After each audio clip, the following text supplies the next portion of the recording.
সেই সকাল থেকে দোকান খুলে বসে আছি, এখন পর্যন্ত একটা কাস্টমার আসার নাম নেই। কি যে হলো ব্যবসা বাণিজ্য। কাকা তোমার দোকানে কি ডাউল আছে? ডাউল আছে মানে আছে তো। সব রকমের ডাউল আছে? হ্যাঁ আছে তো। মেলা ডাউল আছে তো? আরে হ্যাঁ আছে আছে, তোর কত কেজি লাগবে? তাহলে এক কাজ করো, তুমি আগে একটা পাত্র নাও, তারপরে এক করে থেকে তুমি আমাকে নাম বলা শুরু করো, আমি বলছি। এই পাত্র নিয়েছি। ঠিক আছে, এবার তুমি নাম বলো। মসুরের ডাউল। ওই পাত্রের ভিতরে 2 কেজি রাখো। খেসারির ডাউল। ওই বালতির ভিতরে 2 কেজি রাখো। ছোলার ডাউল।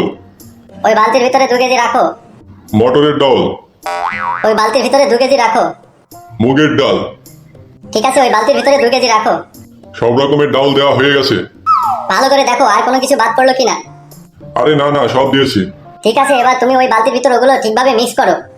হ্যাঁ করলাম তো। কাকা ওখান থেকে 125 গ্রাম ডাল আমাকে তুমি দাও। কি বললিস? তুই সব ডাউল মিক্স করে এখন 125 গ্রাম ডাউল নিবি মানে? আমার কোনো দোষ নেই কাকা, মা বললো পাশের দোকান থেকে গিয়ে সব রকমের ডাল 125 গ্রাম নিয়ে আয়।